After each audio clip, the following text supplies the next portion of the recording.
All right, so we've got our wall all cut out. Now we're going to get a roller and roll it out real quick.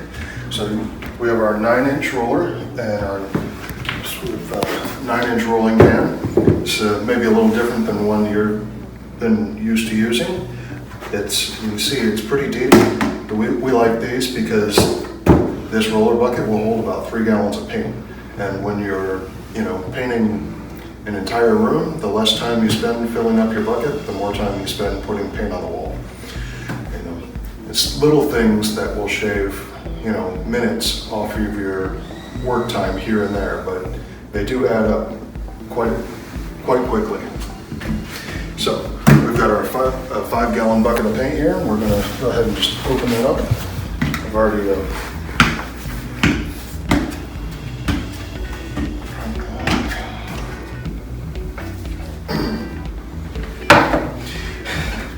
anytime you open up a 5-gallon bucket and pour in, always make sure you're doing over a drop. A full 5-gallon bucket can be kind of heavy and a little awkward to pour.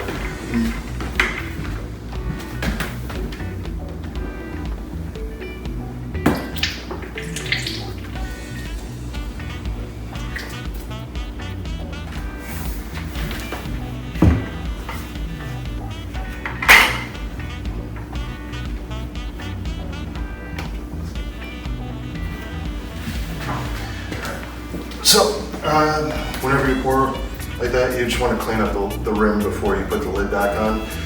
Because when you put the lid back on, it can splatter. And if you're right next to the edge of a drop, it can splatter on your hardwood floors. So.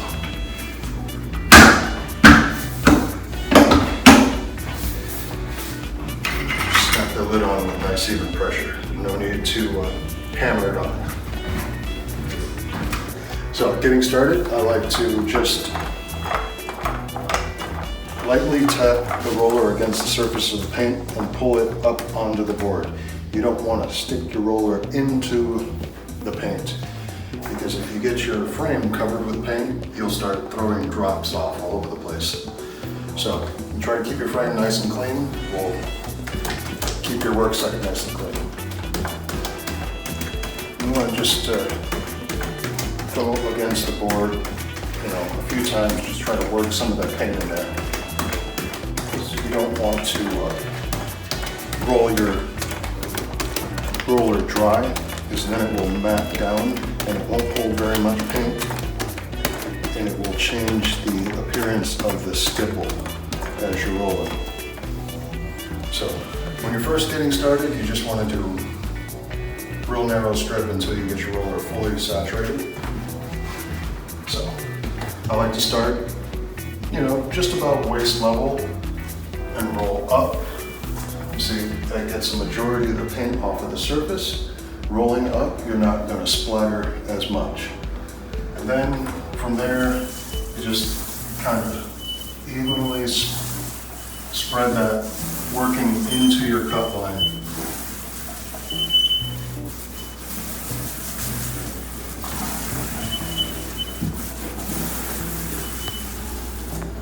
So the width that you roll per dip depends on the size of the roller. Generally, you really don't want to roll much more than 1.5 times the roller width per dip on an 8-foot wall. So if you have taller walls, you're going to make that a little bit narrower and go down to just 1 roller width per dip. That way you're getting good, even, heavy coat, but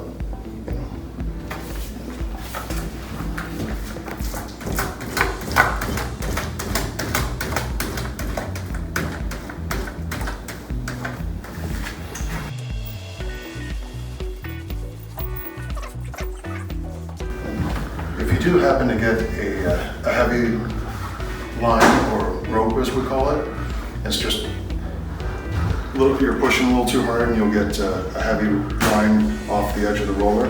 To get rid of that, just start at the top and let the roller roll down the wall very lightly, and that will even out the thickness of the paint. You will notice that I cut the wall out before I rolled it. So we always do it in that order. Cut the wall, then roll it. Because when in your transition between your cut and your roll, it's very common to get flashing again. So if you cut your wall first, then roll it, it minimizes the amount that can flash. So all that you'll have is just a small strip around the perimeter, and that is much less noticeable than brushing over a finished rolled wall.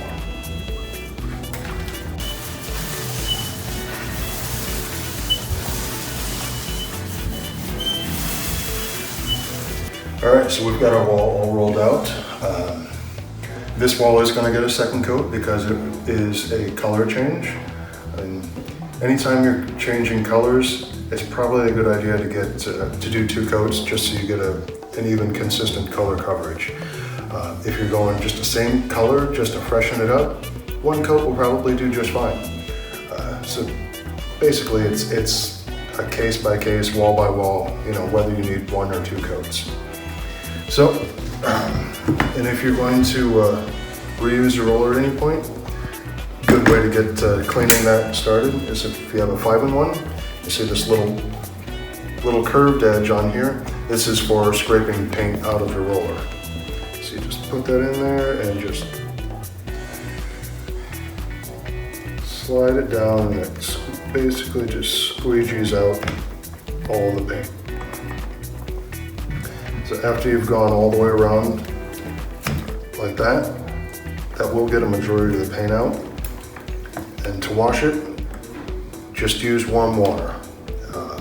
It's going to take a little while to get all of the paint out, but warm water is best.